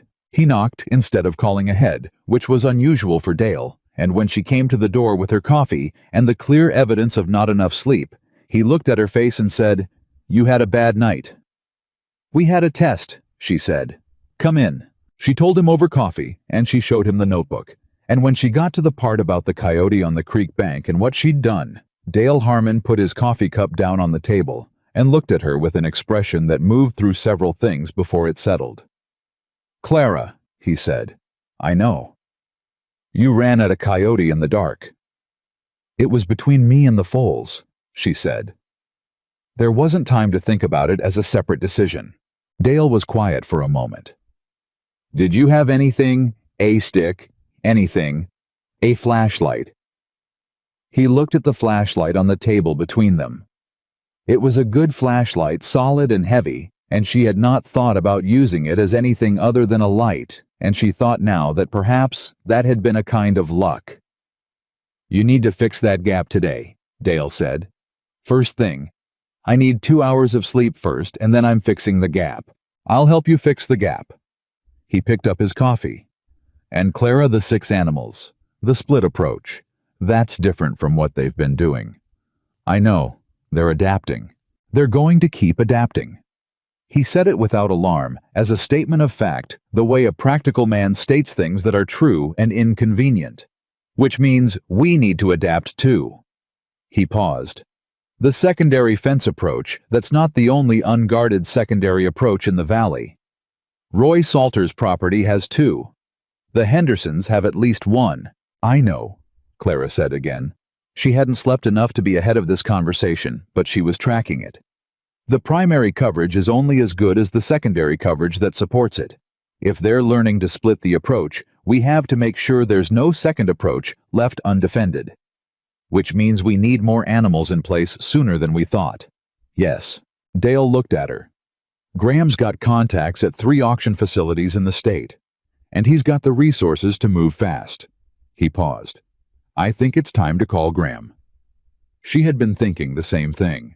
Graham Whitmore answered on the first ring, which told her he'd been awake and probably waiting for something to call him toward action. She told him about the night in the same direct, unornamented way she'd told Dale, and Graham listened without interrupting, which was itself a measure of how seriously he was taking this. When she finished, he said, 6 animals, split approach." "Yes." "So they're not going to stop." "They're not going to stop." A pause. "What do you need from me right now?" "I need to fix a gap in my secondary fence this morning. After that, I need to talk about how fast we can get coverage on the secondary approaches across the valley." She paused. "And Graham, I need you to call the Henderson property and Roy Salter today.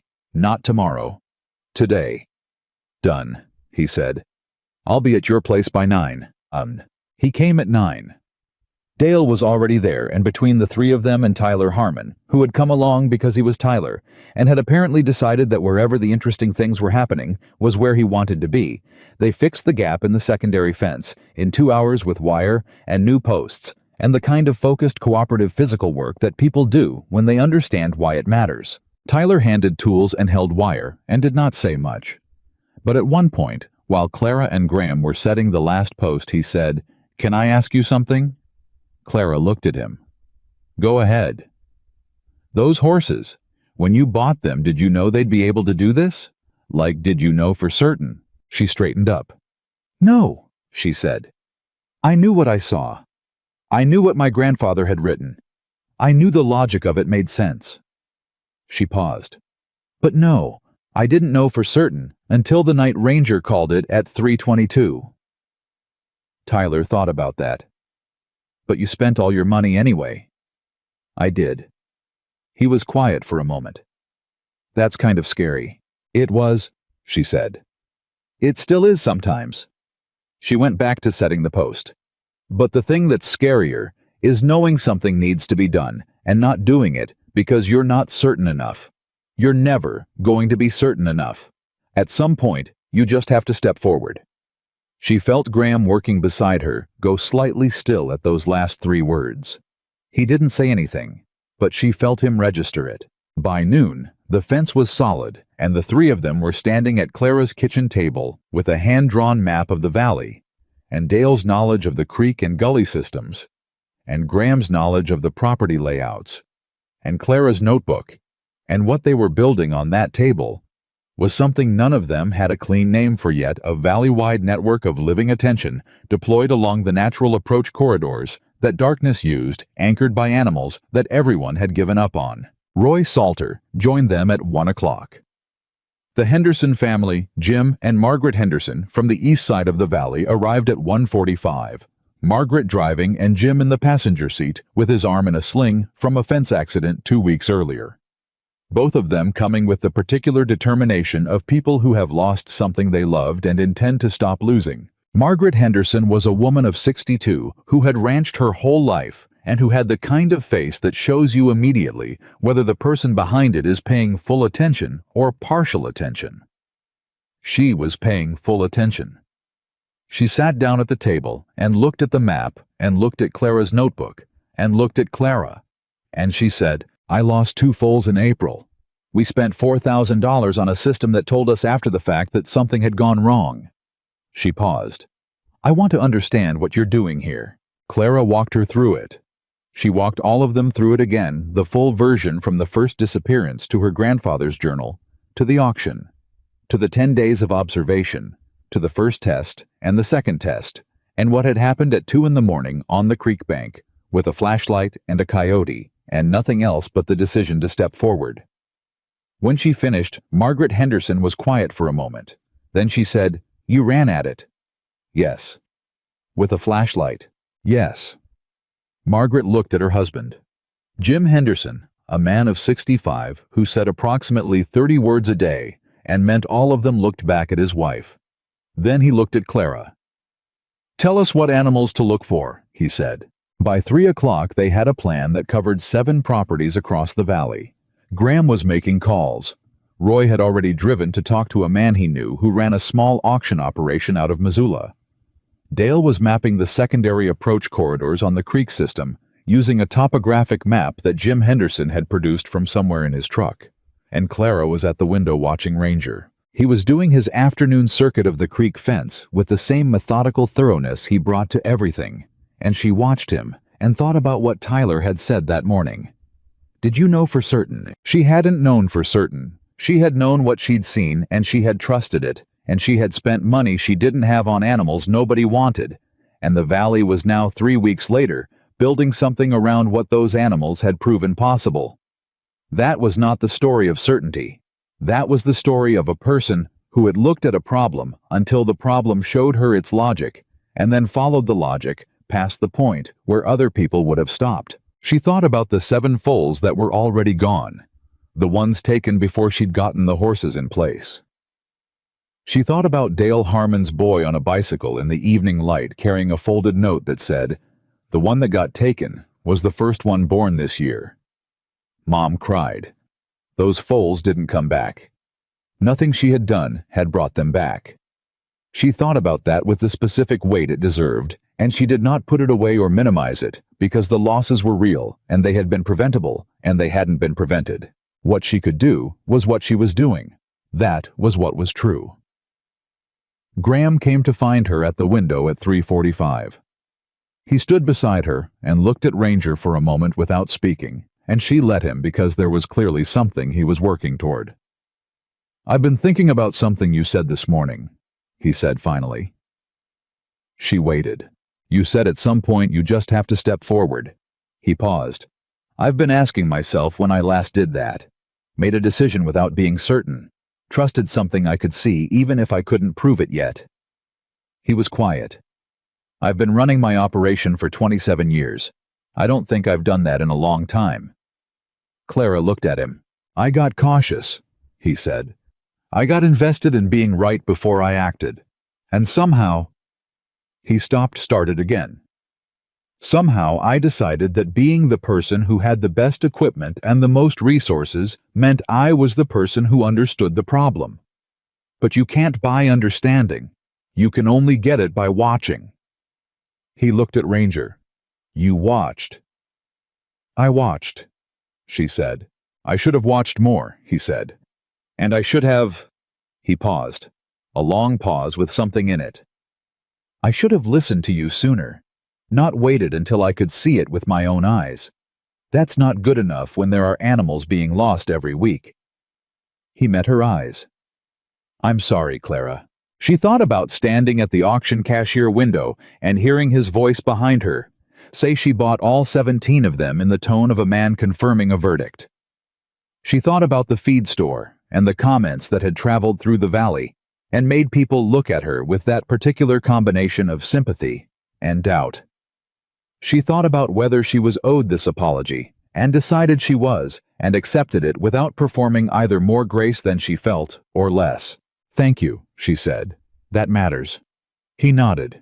Then, "The 3 properties I mentioned, I want to move on them this week. Can you come out and do what you did here, walk the approaches, identify the positions, help me understand what I'm working with?" "Yes," she said. "I'll pay you for your time, properly." "We can discuss that," she said. He almost smiled. It was not quite a smile, but it was the precursor to one, and from Graham Whitmore, that was something. "You don't make things easy," he said. "No," she agreed. "I don't reckon I do." The meeting at her kitchen table wrapped up at 5 o'clock, and by that time there were 4 vehicles in her lane, and 7 people who had come in with doubt and were leaving with something closer to purpose. And when they were gone, she stood in her kitchen and looked at the map they'd made, and the notes in the margins, and the names and property lines. And she felt the scope of what the next weeks were going to demand of her settle onto her shoulders with a weight that was not comfortable, but was not crushing either. It was the weight of something that mattered. She had carried lighter weights that felt heavier. She ate a real meal for the first time in several days, sitting at the table with the map still spread beside her plate, and her grandfather's journal open to the passage she knew by heart now. And she thought about the fact that he had been dead for 11 years and he was still giving her things she needed. She went to bed at 8:30. She slept until Ranger called at 2:47. This time she had her boots and her jacket staged by the bed and her flashlight already in her hand when she came fully awake, and she was outside in under 30 seconds. 1 pair of eyes. Just one. South end of the creek line, where the heaviest timber came closest to the fence, where the coverage was theoretically strongest, because that was where she had put 4 of the most experienced watch horses. The 1 pair of eyes was not moving. It was simply there looking in, and Ranger was at the south fence, and the 4 watch horses were arrayed around him, and the single pair of eyes held its position for 45 seconds, and then withdrew. She stood at the south fence in the dark and thought they sent a scout. Not a hunting group, not a split attack, a single animal to assess the current state of the defense. They were learning the shape of what she'd built, which meant they were more intelligent than she had wanted them to be, and it meant the adaptation was not finished, and it meant that what worked this week might not be what was needed next week. She went back inside. She sat at the kitchen table. She did not sleep. She opened her notebook and wrote down what she'd seen and what she thought it meant, and then she wrote down something she hadn't written before, a question she'd been circling for days but hadn't put into words yet. At what point does this stop being about my property and start being about the whole valley? And what does it cost me if I answer that question honestly? She sat with the question for a while. Then she wrote under it, "It already started being about the whole valley the morning I called Dale. Possibly before that. Possibly the night I bought 17 horses with a cashier's check I could barely afford. And then under that, in the careful, particular handwriting she had inherited from a man who wrote things down because he understood that knowledge is only as useful as far as it travels. The answer is not one property. The answer is the whole approach system valley-wide covered by animals that can think and respond in real time. The answer is a network. She looked at the word network for a long time. Then she thought about how much it was going to cost to build one. Not in money, not primarily. In time and credibility and persuasion and the hard work of getting people who had spent their whole lives trusting infrastructure to trust something alive instead. She thought about what Graham had said. I should have listened to you sooner. You can't buy understanding. You can only get it by watching. She thought most people in this valley are going to need to see it before they believe it. And the people who have seen it are going to need to keep seeing it succeed before they fully commit. And in the meantime, the pack is sending scouts and recalculating, and the secondary approaches are still not fully covered. And there are foals on 7 properties right now sleeping in the particular deep sleep of animals that don't know they're being reconsidered as targets. She got up and poured the cold coffee out and made fresh, and she stood at the window and looked out at the dark field where she could not see Ranger, but knew he was there at the creek fence, still watching. She thought about what Tyler had said. That's kind of scary. It is, she thought. It's very scary. That's not a reason. She thought about the auction pen and 17 horses that everyone had already decided were finished, and the way Ranger had looked at her from across the rail, patient complete waiting, and the decision she'd made in the fraction of a second before she raised her number. She thought I saw something nobody else was looking at, and I had the particular luck to believe what I saw. She thought now I have to build something big enough to matter with it. The coffee was hot. Outside the creek ran in the dark. Somewhere on the property, Ranger was standing at a fence line, doing what he did, being what he was, giving everything he had left to give to the purpose he had found on this piece of land. She picked up a pen. She opened the notebook to a fresh page. She wrote at the top, Cedar Valley Protection Network, what it would take. And she started writing. She wrote until the sun came up. Not in the frenzied way of someone running on adrenaline, but in the slow, deliberate way of someone building something that has to hold weight. She wrote about the creek system, and the approach corridors, and the secondary gully lines that Dale had mapped. She wrote about the properties and their layouts, and the positions that would need to be covered, and the kinds of animals that would need to cover them. She wrote about the cost, and the sourcing, and the timeline, and when she ran out of what she knew, she wrote questions in the margins in a different color pen, and the questions were as important as the answers because they showed her the shape of what she didn't yet understand. By the time the first light came through the kitchen window, she had 11 pages. She made fresh coffee and sat back and read what she'd written, and it was not a plan yet. It was the bones of a plan. The structure beneath the thing before the thing exists. But the bones were sound, and she could see how the rest would build onto them. She thought about who needed to see this. Not Graham first. Graham was already committed, and Graham's commitment was valuable.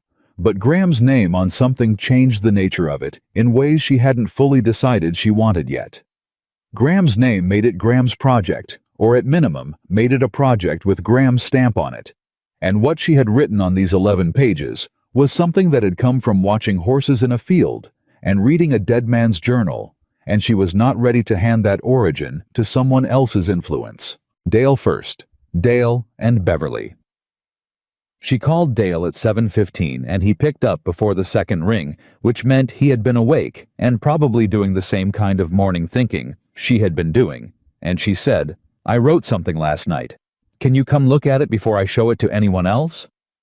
He came at 7:45, and Beverly came with him, and Clara set the 11 pages on the kitchen table and made them coffee and sat down and watched them read. Dale read without talking, which was Dale's way. Beverly read and made small sounds at intervals, not comments, just the sounds a person makes when their mind is engaging with something.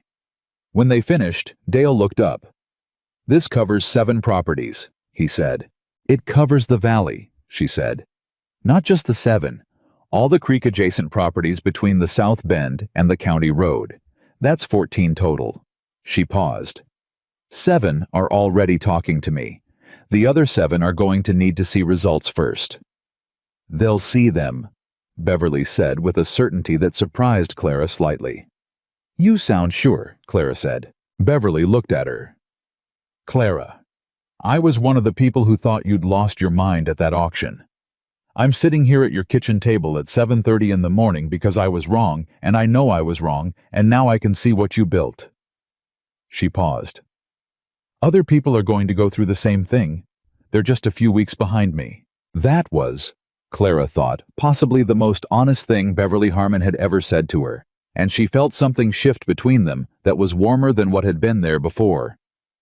Dale put his finger on the map on page 4. This section here, the north gully between the Salter property and the Henderson East fence. Who covers that?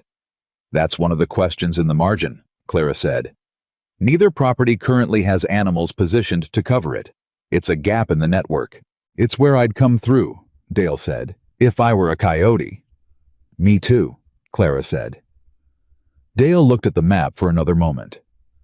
I've got 3 horses I bought last spring that aren't suited to working cattle. 2 alert, 2 reactive to the herd movement. My ranch manager keeps saying I should sell them. He looked up. They're not old. They're just wrong for what I was trying to use them for. Clara looked at him. What are they like? Exactly what you're describing, Dale said. The bay one in particular, she clocks everything. Makes my men nervous because she reacts to things they can't see yet. He paused. I didn't know what to do with that until right now. Clara felt something move through her chest, that same particular feeling she'd had at the auction when she'd watched the 17 horses respond to the dog running loose. The feeling of a thing falling into the right place because someone had finally understood what place it was meant for. Those 3 horses, she said, positioned at the north gully would close the biggest gap in the network. Dale nodded slowly. Then that's where they go. It was that simple, and it was that enormous. Because Dale Harmon's 3 horses weren't the last piece, there were still gaps, still questions in the margins, still 7 properties that hadn't committed yet, but they were a piece, a real piece, and the network grew by them in a way she could see on the page and feel in the room. Beverly refilled everyone's coffee without being asked, and it was such a natural domestic gesture in the middle of something, this consequential that Clara almost laughed, and the almost laugh felt like the first moment of genuine lightness she'd had since the morning she'd bought 17 horses nobody wanted. Graham came at 9 as arranged, and she showed him the 11 pages, and he read them with the focused speed of a man who processes written information efficiently, and when he looked up, his expression had something in it she hadn't seen from him before. You wrote this last night, he said. After the scout, she said. He looked back at the pages. Clara, this is the whole valley. I know. This is a months-long project. This is you're talking about coordinating 14 property owners, sourcing probably 80 to 100 horses across multiple auction facilities, establishing coverage protocols, maintaining communication across the network when something moves. He stopped.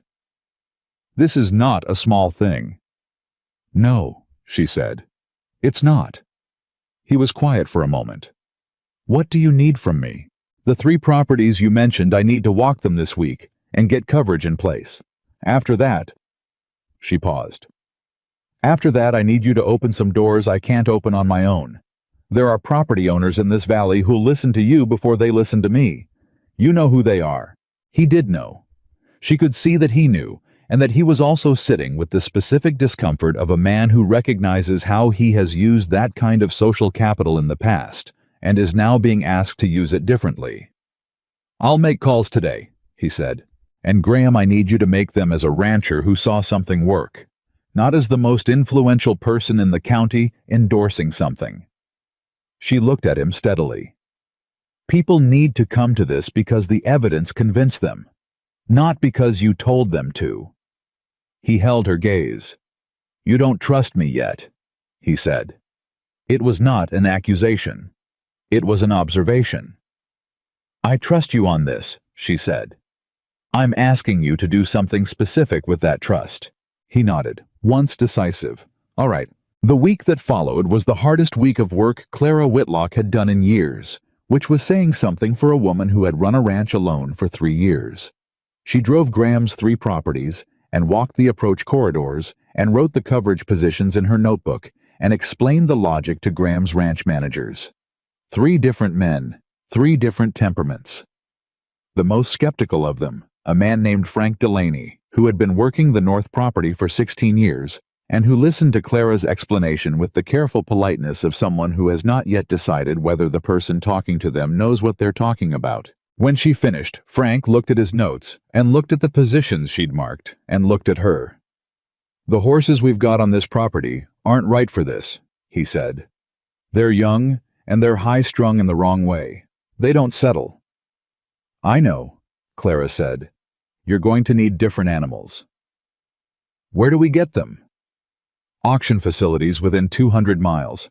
I'll give you a list of what to look for. She paused. I'm going to come with you to the first one. Frank looked at her. You don't trust us to pick the right animals. I trust you to pick good horses, she said. I'm not sure you know yet what you're looking for in these particular horses, and that's not a criticism. It's a skill that takes practice, and I have more of it than you do right now. Come to the auction with me. Let me show you what I'm looking at, and by the next one, you'll be able to do it yourself. Frank was quiet for a moment. Then he said, Fair enough. She went to 2 auctions that week, once with Frank and once with Roy Salter, and at both of them she stood at the back pens where nobody was standing and watched animals that nobody was watching and pointed out what she was looking at with the patient specificity of someone who knows that understanding is transferred through detail and not through summary. Roy Salter was a fast learner. By the second hour of the second auction, he was identifying the animals she would have chosen before she'd said anything, and she watched that happen and felt the particular satisfaction of knowledge passing from one person to another in a form the other person could actually use. She also bought 6 more horses at the first auction, not for herself. She didn't need more horses.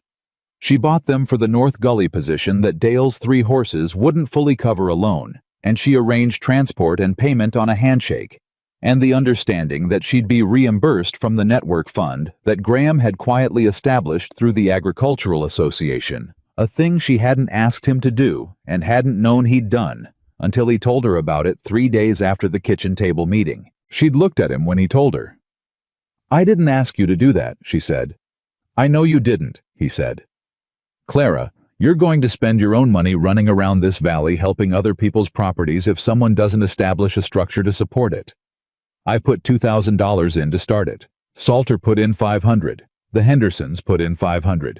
Dale put in $1,000. He paused. It's your money to use for sourcing and transport, and your time. No strings. She thought about the cashier's check she'd written at the auction. She thought about the operating account and the feed bills and the months of running tight that had preceded the morning she'd driven to that auction with shaking hands. Thank you, she said, and meant it fully, without reservation. At the end of the second week, the network covered 9 properties. Not perfectly. Not with the fullness she'd mapped in her notebook on the night she couldn't sleep. But 9 properties had horses positioned along the primary approach corridors, and the coverage had an internal logic to it that meant a predator testing one section was likely to encounter another section's defenders when it tried to reroute. It was not a fence, and it was not a camera system, and it was not $11,000 of motion-sensing infrastructure. It was alive, and it watched, and it thought.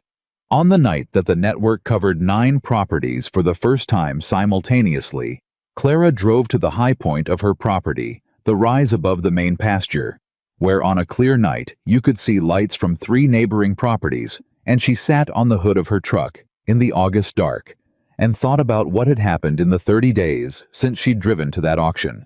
She thought about the cashier's check and the shaking hands and the 17 horses in the last pen that nobody had stopped to look at. She thought about her grandfather's journal and the passage she'd memorized without trying to because she'd read it so many times. She thought about 3:22 in the morning and Ranger's call cutting through the dark and the 6 pairs of eyes in the tree line, and herself running north along the fence with nothing but a flashlight, and the decision that had already been made before she was fully conscious of making it. She thought about all of it, and the thought she came back to was not the grand one, not the network or the 14 properties or the map on her kitchen table. The thought she came back to was the moment at the auction when she'd stood in front of the gray horse with the scar on his face, and he'd looked at her patient and complete from eyes that were fully present in the world. She had seen something in that moment that nobody else in that auction facility had been positioned to see.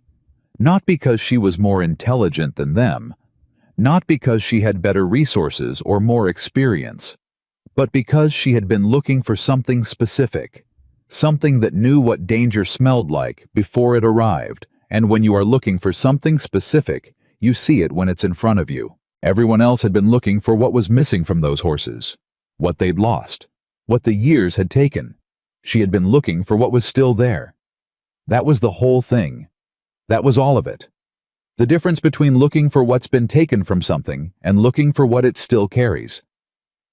She sat there in the August dark for a long time. Then Ranger called. Not the alarm call. Not the shortened, sharp warning of the first night or the sustained urgency of the night of 6. A different kind of call, lower and less directed, the kind of vocalization she had come to recognize over the past weeks as what Ranger did when something had moved in the distance, and he was noting it and monitoring it, and had not yet determined whether it required escalation. She got off the hood of the truck and drove back down to the property. She found him at the south fence, looking east along the creek line. His attention was pointed and complete, but his body was not in the stance of a defender. He was watching something specific at a distance that hadn't yet resolved into a decision.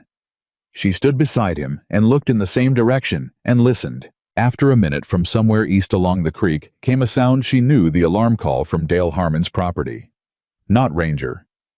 A different voice, one of the 3 horses Dale had repositioned to the North Gully, a sound she had heard in the 2 weeks since they'd been placed there and had learned to identify. Then from further east, past the Harmon boundary, from the position Roy Salter's newly acquired horses were covering, another call.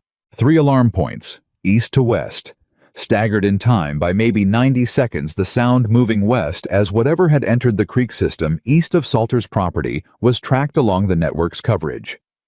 Clara stood at the south fence and listened to the network work. She heard the calls pass from property to property like a message carried along a line. She heard it reach the Henderson property's position. Margaret's horses newly placed their first real test, and Margaret's animals called it. And the call was right, was clear, was exactly what it should be. And Clara felt something move through her throat that was not quite a sound. Then, from the direction of the North Gully, Dale's bay mare, the one he'd said made his ranch hands nervous because she reacted to things they couldn't see, yet called twice in rapid succession, and Clara knew without being able to see it that whatever had been moving west along the creek had tried to turn north toward the gully approach and had found it defended, and then it went quiet. The creek ran. The August night breathed. Ranger stood at the fence, and his breathing was steady, and his ears were working, and he was still watching, because Ranger was always still watching, but the quality of his attention had shifted from the tracking mode to the monitoring mode, and Clara had learned to read the difference. Whatever had come up the creek system that night did not find a gap. There was no gap to find. She stood at the fence for another 20 minutes, and nothing moved in the darkness toward anything she was responsible for, and then she went inside and called Dale. He picked up immediately. "You heard it?" "I heard the whole sequence," she said. "East to west, north turn, attempt at the gully, your bay called it twice, and it reversed." "That's what I saw," Dale said, and there was something in his voice she had never heard from Dale Harmon before. Not quite excitement. Dale was not an excitable man, but something lit up beneath the even surface of him. "Clara, the network worked tonight. The whole thing. Not just one property. The whole thing." She sat down at the kitchen table. "I know," she said. "My bay mare," Dale said. "I almost sold her." "I know," she said again. "I need you to understand something." His voice had changed slightly, gotten quieter and more deliberate. "If you hadn't come out here and shown me what to look for, if I hadn't come to your kitchen table and seen those 11 pages, I would have sold that mare in September." He paused. "And the North Gully would have been open. And tonight would have gone differently." Clara put her hand flat on the kitchen table, feeling the worn wood grain under her palm. "Dale, I'm just saying it so you know I know it," he said. "That's all." She thought about Beverly at the table refilling coffee with the naturalness of someone doing the right thing without needing to be asked. She thought about Frank Delaney at the auction learning to look at the back pens. She thought about Tyler Harmon handing tools in the morning light while she and Graham set the fence post. She thought about what it costs a community to be wrong about something important, and what it costs a community to decide to be right about it, and which cost is ultimately higher. "Get some sleep, Dale," she said. "You too," he said. "For once." She almost laughed. Almost. She hung up and sat at the kitchen table, and did not go immediately to bed, because there was one more call she had been putting off, and she had decided tonight was the night to make it. She looked at the number in her phone for a moment. Then she called. It rang 4 times, and she was composing herself for a voicemail, and then a woman's voice answered, sleep-rough, slightly confused, but present. "Hello." "Mrs. Harmon Beverly, I'm sorry to call this late. It's Clara Whitlock." "Clara." Beverly's voice cleared. "What's wrong?" "Nothing's wrong," Clara said. I wanted to tell you something, and I kept finding reasons to wait, and tonight I decided to stop waiting." She paused. "The network worked tonight. The whole valley coverage. An animal came through the creek system, and the horses tracked it east to west, and turned it at the North Gully, and nothing got taken on any property in the valley tonight." Silence on the line. Then Beverly said quietly, "All of them." "All of them," Clara said. Another silence. Then, "Clara, I want to say something to you." "You don't have to. I was the first person who doubted you out loud," Beverly said. "Not the last, but the first among the people who should have known better. I came to your ranch and I stood at your fence and I said, 'Is it really enough?' And you stood there and you told me the truth, and I didn't quite believe you." She paused. "I believed you enough to tell Dale, which is why we're here, but I want you to know that I'm sorry for the part I didn't believe. Because the part I didn't believe was the important part." Clara sat with that for a moment. Outside through the window, the property was dark and quiet, and Ranger was somewhere at a fence line, doing what he did, being what he was. "Beverly," she said, "the part you doubted is the part everyone doubted. I doubted it myself at 3 a.m. with a flashlight and a coyote 8 feet away." She paused. "What matters is what we do with the doubt." Beverly made a sound that might have been a laugh, and might have been something else. "You sound like your grandfather."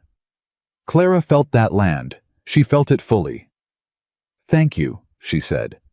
"That's the best thing you could have told me." She slept that night until 6, which was the most she'd slept in a single stretch since March, and she woke up without an alarm, and lay still for a moment listening to the property around her before she got up.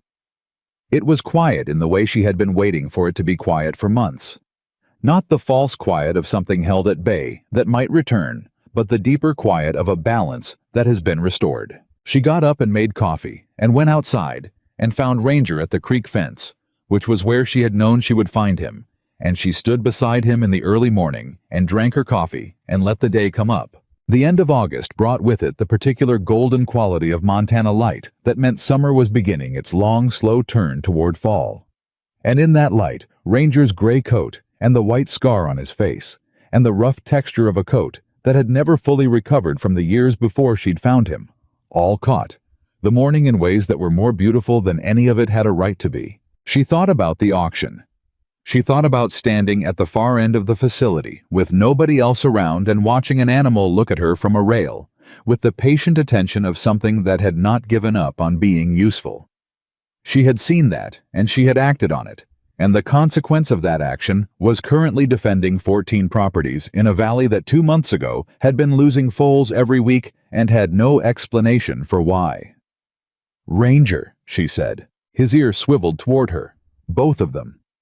She thought about what she wanted to say and couldn't quite find it the way you can't always find the words for the things that matter most, because language is not scaled to that kind of gratitude. She put her hand on his neck instead, on the rough, warm reality of him, and she felt him lean into the contact slightly, the way horses do when they are accepting something that is being offered. She stood there for a while. Roy Salter called at 9 to say that his ranch hand had gone out at first light and found tracks on the South Creek bank where the predators had approached and turned and retreated, and that nothing had been taken, and that he had stood at the fence for a long time this morning, looking at the tracks and looking at the horses, and had finally said to no one in particular that he owed an apology to every animal he'd ever written off because it was old or damaged or wrong for the kind of work he'd been looking for. Clara told him that was probably a good conversation to keep having.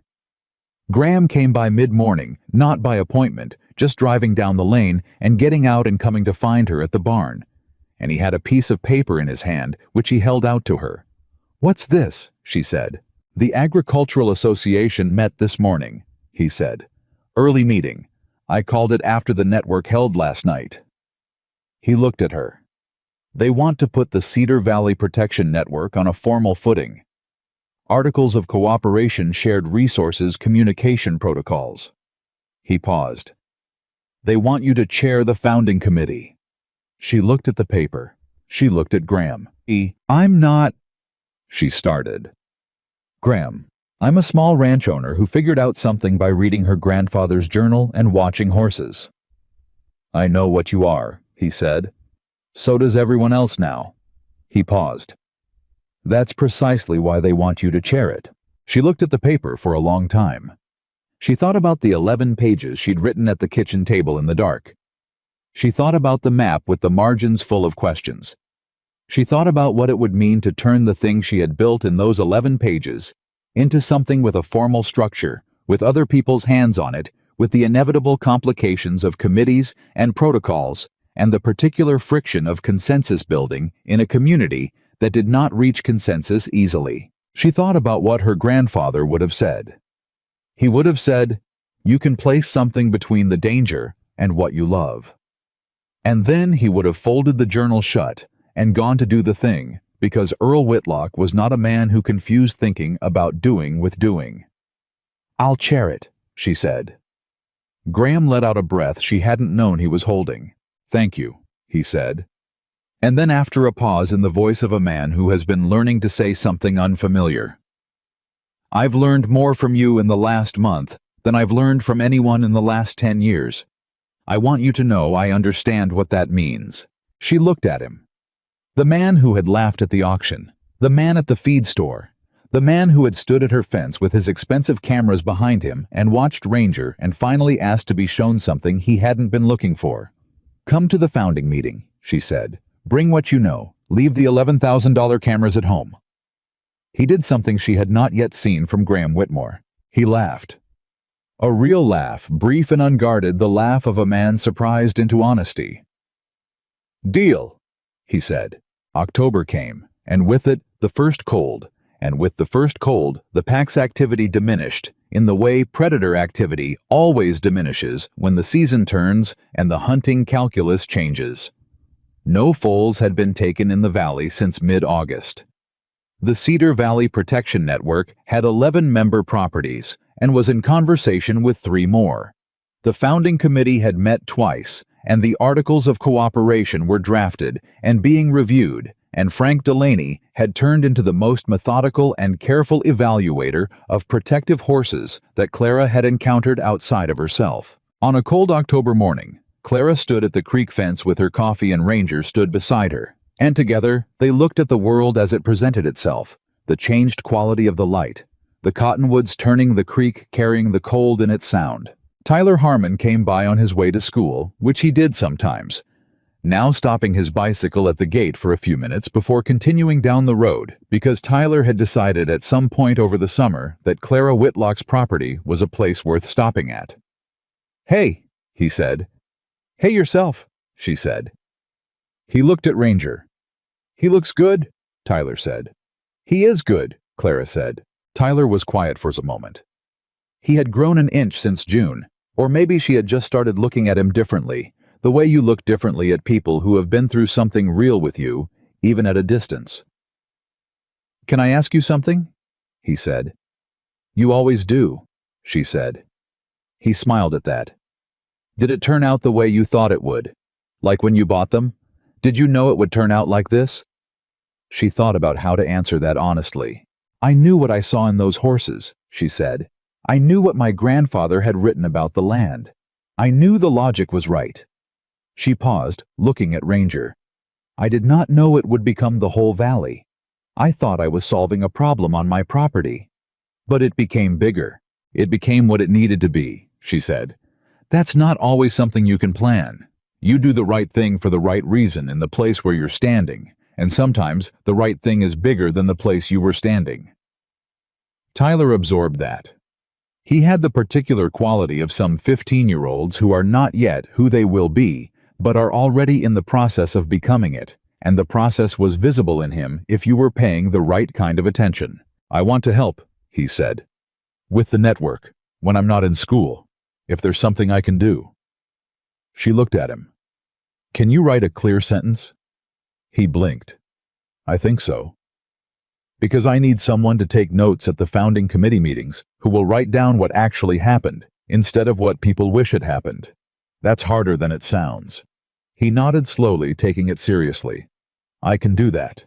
"Then come to the next meeting," she said. "Thursday evening, 7 o'clock at the Harmon kitchen." He nodded again. Then he got back on his bicycle and continued toward school, and Clara watched him go and thought about what it means to give a 15-year-old a real thing to do in the presence of people who are doing real things, and how that is one of the most important gifts an adult can give a young person and one of the least often offered. She turned back to Ranger. He was looking at the creek line, not alarmed, not tense, simply present and watchful in the way that was she had come to understand simply what he was. Not a behavior he put on in response to threat, but the fundamental texture of how he moved through the world. He had always been like this. Every ranch he'd worked on, every field he'd stood in, every year he'd carried whatever weight had been put on him. This was in him the way sight is in eyes. You do not teach an eye to see. You either recognize what it is for, or you don't. She thought about the person who had owned him before. The owner the auction manager had described in 3 words, "just wants them gone." She thought about what it meant to have been Ranger on that property, watching and watching and watching, and nobody understanding what the watching was for, and being moved from one place to another, until you ended up in the back pen of a livestock auction facility, where everyone who walked past you decided in half a second that you had nothing to offer. She thought about what it cost an animal to carry capability that nobody recognized. She thought about how many things in this world carry capability that nobody recognizes. She thought about 17 horses and a cashier's check and the particular courage of acting on what you see when no one else is looking where you're looking. She put her hand on Ranger's neck. He leaned into it. The creek ran cold under the October cottonwoods, and the valley spread out in every direction with its fields and its fence lines and its 14 properties, and the invisible web of living attention that connected them all, and somewhere on 8 different properties in that valley. Horses with scars and years and the particular quality of animals who have not stopped paying attention were standing at fence lines in the cold morning watching, not because anyone had asked them to watch in the last 5 minutes, not because someone had installed them and turned them on, because watching was what they had always been, would always be as long as they had ground to stand on, and a fence line to stand at, and something on the other side that needed protecting. The foals were safe. The valley was defended, and 17 horses that everyone had already decided were finished had turned out to be exactly what Cedar Valley needed, not despite everything they'd been through, but because of it. Because the years and the scars and the weight of the work had built in them the one thing that no amount of money could manufacture, and no camera could replicate the knowledge of what real danger sounds like, and the will to stand between it and everything that cannot stand for itself. Clara Whitlock had seen that before anyone else. She had spent everything she had to act on what she saw, and Cedar Valley would not forget it. The ones everyone walks past are sometimes the ones standing guard when the darkness comes, and the woman who sees them for what they are not, for what they've lost, but for what they still carry, is worth more to a valley than all the cameras and all the infrastructure and all the certainty money can buy. Clara had known that. She had always known that. She had simply been brave enough to bet everything she had on the truth of it. And she had been right.